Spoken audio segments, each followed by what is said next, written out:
AI is lying to you, and probably you might have never realized the same thing. Onto the screen, I've done something interesting which will help you to make a better decisions. Uh, on the screen, if you could see, ChatGPT window is open. I have not logged in with my credentials, no history or no context. I am going to ask a very simple question. Is it okay to drop out of the college to start a business? Let's see what it answers. Sorry, there was a comma in the business in the sentence. Okay, so if you read through it, probably the summarize the you probably heard stories about people like Zuckerberg, Steve Jobs, and Bill Gates. It's trying to give me a more convincing answer that you know you should drop out, something like that. Let me move to the next window and ask the same thing. Is it bad idea to drop out of the college? So the difference between both of the question is, here I am giving weight to okay, that I am okay to think of that thought. So the model tries to put it in the weight. I'll explain you what it theoretically means and intuitively how the model thinks internally. Is it bad idea? It's not automatically bad. Dropping out of the college out, well, there is a clear realistic alternative. Without that, okay, you might make it sense. So in short, this is agreeing to you whatever you say. Like if you say it's a bad, it says it's bad, and if you say it's good, it just says good. So this is something called as sycophancy, or you could say agreeableness. Like whatever you say, it just agreed, basically being a yes man. अगर हिंदी में if I want to say it, it's basically a chamchagiri. Chamchagiri, you can say हाँ में हाँ मिलाना. That's where the things is getting scary. So the term you might have heard, sycophancy, sycophantic chatbot, AI chatbots are sycophantic because these narratives are being in the market for, I would say, more than the time of the LLM, like the time when we had LLMs. These terms are being researched very much. There are few studies which are from the from the research area where AI chatbot agrees to 50% of your thoughts more than anybody else. Either it's your best friend, it's your parents, it's your siblings, either it's a boyfriend, girlfriend, or it's your husband or wife. So it agrees more of it. So there is a study from the this was an article which was written, "Are AI chatbots making us worse?" New researchers suggested that they might be. So AI chatbot agree with more, nearly 50% more than human. That's what I said.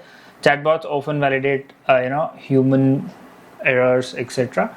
So basically you have to realize the fundamental behind these models or these technology to make sense and make better decisions. So basically LLMs, or so we called it as large language models, are basically designed to predict the next word which is coming. For example, I after I, mostly in most cases it will be I like or I love. So what happens is these models are being trained with a higher amount of reinforcement learning. What is reinforcement learning is, a human sits in this system, entire system, he validates the responses. The AI tries to give you few responses and it has certain weight. The evaluator who validates these response gives more weight. It's like penalizing and reward system. The better the reward is, you will get the better the answer is, you will get more reward. The worse the answer is, you will be penalized. So of course the model always tries to be sycophantic because it has to get more rewards technically internally, in terms of in the model base. Yeah, of course this is getting a little technical, but in the layman language, if I have to put, it's like, you tell, if you agree on it, you get more weightage, something like that. So I want to ask a very simple question. If you are an evaluator, dil pe haath rakh ke you should tell me that you will go with the answer which is completely agreeable to you or completely disagreeable to you. Think it yourself and you would let me know. Why I'm telling is, there was a research, I think approximately in 2007 it happened, I'm not sure, maybe I'll link it down the research paper or put few of the images over here. There they were trying to do this test where they put all the machineries on the human head, where they were trying to research with the bot and the AI and the, or let's say robot and the human, if the responses were similar. I mean, there was a nerve called as mirror. I'll just read it out. I have a script over here. Mirror neuron system gets activated where it's related to empathy. Either it's a human or either it's a robot. Our mirror neuron were triggered. So that means we love to get agreed. Of course, we are. You might have seen if somebody agrees to us, we feel so good.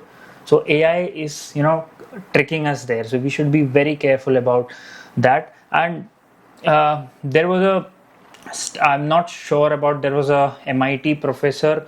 I think this there was a chatbot called as Eliza in the 2000. I'm not sure 1969 or something like that, where this professor has built a chatbot where it simply gives the whatever you have typed, the same response has will be given to in a question format, like I am doing this. So it will be coming with I am doing with a question mark. That's it. So this is an anecdote. I mean, of course, might be a rumor.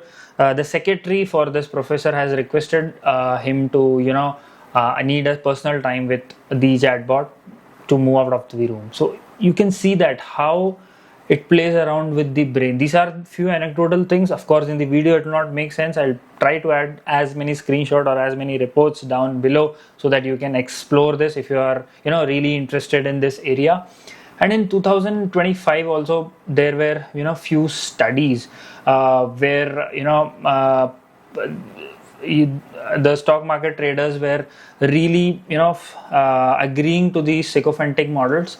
They were more convinced with the answers of the sycophantic model rather than the other models, because they were like, these are not trustful and these are not a good source of information. So as you can see, the level of playing, or the level of control what it is doing is immense.